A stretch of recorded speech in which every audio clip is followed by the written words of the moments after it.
I apologize if there's a lot of street noise in this video, but apparently people want to be getting places on a Saturday, which I can understand because if I wasn't filming videos, I would be at home in bed watching Netflix and eating junk food. When you have those choices available to you, why would you go anywhere on a Saturday? That's my question.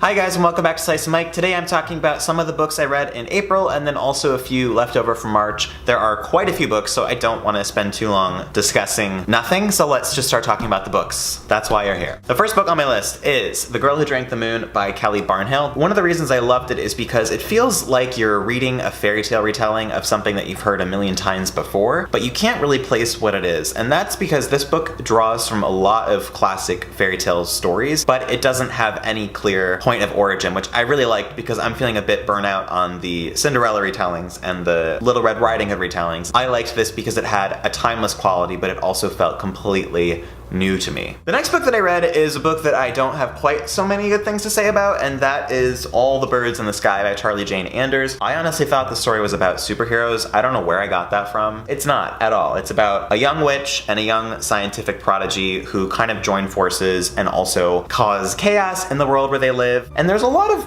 huge themes being discussed in this book, which I of course enjoy. Things didn't really come together for me in the end, and I felt like the author was clearly and only thinly veiling her own opinions and trying to speak through her characters. Maybe even all authors are doing that in some form, but I felt like she was just doing it much more obviously than I'm used to, and so that was one reason I didn't enjoy this book. This would have worked much better for me as a young adult novel because you start off with these characters as young people. They're either in middle school or high school. They are completely bratty and they're inexperienced in everything about life, and it makes sense for what the story is trying to talk about. But then you have this break in time and you return to the characters after they become adults, and I felt like they were still acting the same way. They were still acting bratty, and I felt like they were still making terrible decisions that maybe aren't as okay to make when you're an adult. So that was a big deal for me because then I was like, I can't even read about these people because they just kind of sucked the fun out of the story for me. Honestly, it was kind of disappointing to me, and not just because I was expecting to read about superheroes, but for other reasons as well. The next book that I read is Witch Not Truth.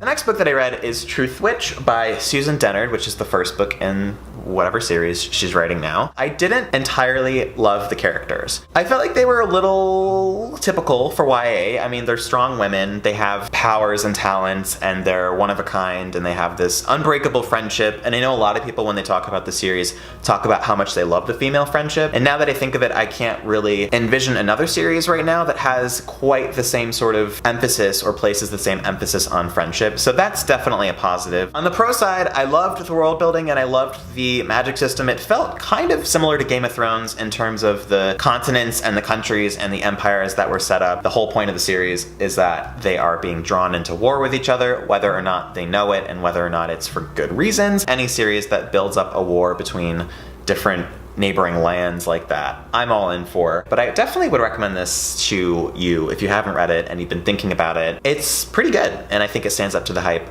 so I'd pick it up. The next book I read in the month that we're talking about, but I forgot which one we're talking about, is Giovanni's Room by James Baldwin, which I actually really enjoyed, and I couldn't tell you why I decided to pick it up this month, but it's been on my list for a while. I've heard a lot of good things about it. This is a book set in 1950s Paris, and it's about a guy named David who is American, but he's spending time in Paris, and he meets a bunch of French people and also people from other parts of Europe, and he falls in love with this guy named Giovanni. And this book actually reminded me a lot of What Belongs to You by Garth Greenwell, which I read earlier this year, and talked about in a video previously. I hated that book, and it was about a relationship with a very disproportionate power structure, how one character is drawing from another character, but there's this sort of like sex appeal that the one character has over the other, and it's all about power in this relationship. So you get a lot of that here because Giovanni has this raw sex appeal, and he really attracts David to him, even though David is the one that has resources and has more things going for him in general. There are also quite a few passages on the philosophy of love and what it means to open yourself up to another person and to put yourself yourself in that vulnerable position. Very quotable stuff in regards to romance and things of that nature. So I really liked it. I will probably pick up some other books by James Baldwin because this is my first, and like I said, I enjoyed it. The last book that I read in the month of April is Binky by Nnedi Okorafor, which I really enjoyed. It's really short, so my summary is going to be super short, but basically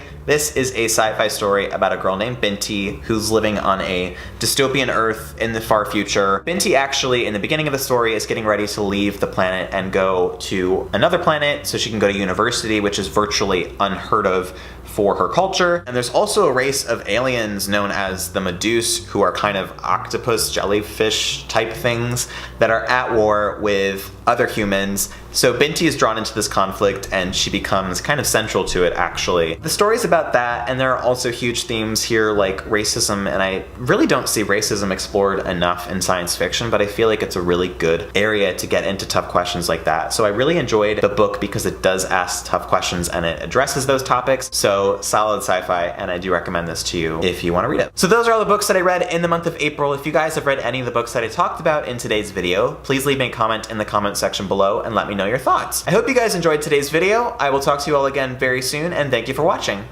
Bye. That was totally a princess wave. Not my intention, but I'm gonna go with it. Goodbye.